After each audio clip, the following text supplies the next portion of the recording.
The outdoors is where I feel the most full version of myself. I feel the most alive.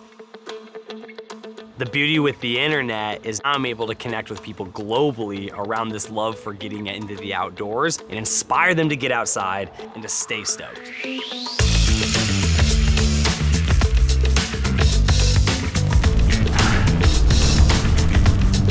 Whoa.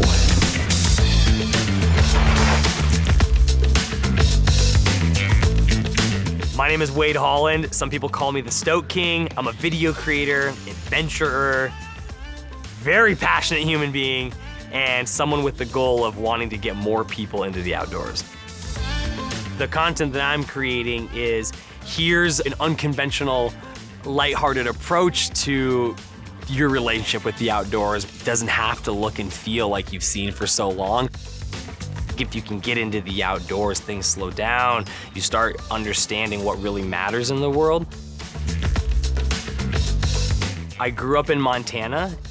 Montana's one of the last true wild places of the lower 48. Good work, dude. The role models in my life are some of the closest people in my life.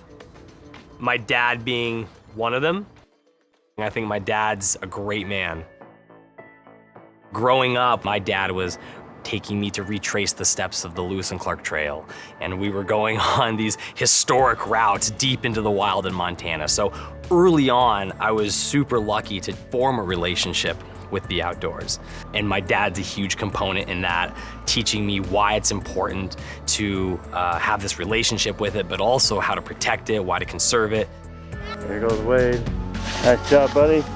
Dad was filming all these adventures back in the day when content capture was not a thing.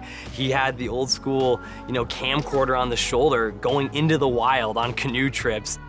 So I think deep down, that certainly played into my story, and that's definitely led into what I'm doing today. All right, dude. Oh, nice work. Good day, man, no doubt. It wouldn't be possible to do what I'm doing now without the internet, without social media, without digital video and building community online. That's super a part of what I do. And growing up, that concept didn't even exist.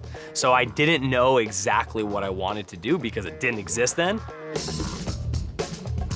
The goal for me after high school was to ski competitively at a university.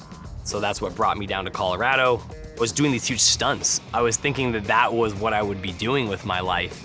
I wasn't thinking about the other side of that. I feel I am for sure a risk taker. I learned that taking too much risk can literally kill you, and it almost did. That day, it was like everything was great, and then one small move changed my life forever. I almost didn't make it back from that. We were deep in the backcountry. I hit this jump, did this flip, landed about 60 feet onto this rock, shattered my femur, and luckily I was with some Montana guys who had a helicopter 4 hours later come get me and take me out, went right into surgery and put a titanium rod in my leg. At that time of my life, I was still so ski focused, but after a huge injury like that, it made me realize, what can I be doing to have some longevity here? I totally scaled back on my ski intensity, and that was kind of right around the time when I really started leaning into digital video. 12,000 feet up at the Savage Basin Mining Camp. Right now we're in the smelter. This history is unbelievable. I was trying to find a way to do what I love to do, which was get people excited about getting outdoors. But there wasn't a clear path yet for me to figure out how to financially make that work. I was making these videos every day, putting them up on the internet, and that was a unique thing where at the time, digital video was in its infant stage. It was before, like looking things on your phone, that didn't exist. I think that's one of the toughest challenges for creators are those early years when you're just grinding it out, you're not seeing a lot of success, no one's watching your stuff. And it's like, man, is this what I wanna be doing? And when I started seeing people beyond just my family or my friends like my videos, I was like, okay, maybe people do like my style. And then that just started snowballing. And I would say it wasn't until I met the lovely Abby Wren that everything totally changed. We're gonna start doing videos every week. Now with Abby in the mix, I'm way more excited. Yeah, no, you can turn around, You might remember her from the first episode of this Firefox doc series. I got booked to host this event in Victoria, BC. Abby was going to school for makeup in Vancouver, British Columbia. I literally hashtagged creators, because I always love meeting different creators who I could collab with. Abby Wren's picture comes up, and I was like, wow, who is this person? It said she was from Montana. Beautiful, creative, outdoorsy, all the things that I love. And I said, okay, I'm just gonna Hail Mary this and say, hey, I'm across the water from you in Victoria. I would love to just meet you.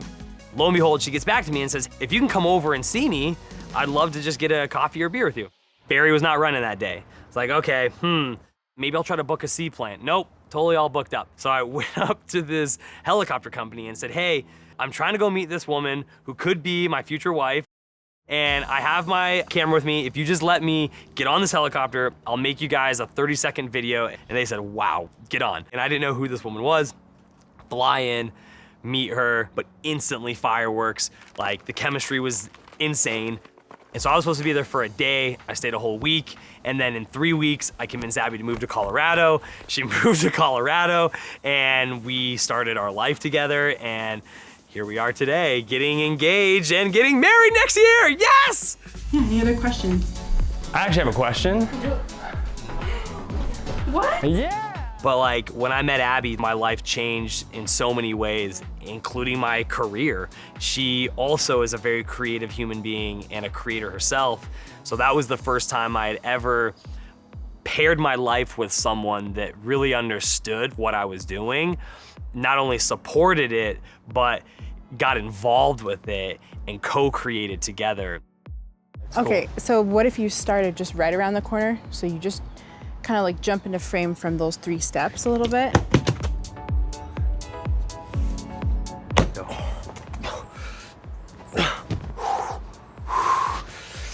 To have one more. Try to make the motions in between like a little bit. Quicker? Just a Okay, little do bit. that. A little bit smoother.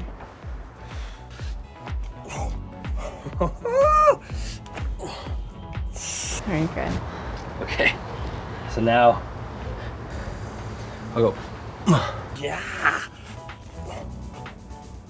See, so what's gonna happen is I think it will look cool to transition with the jump. Yeah. So it's like, The bam, first bam. one and then boom, boom, Yeah. boom. Yeah. So it's like, Abby is a creative makeup artist.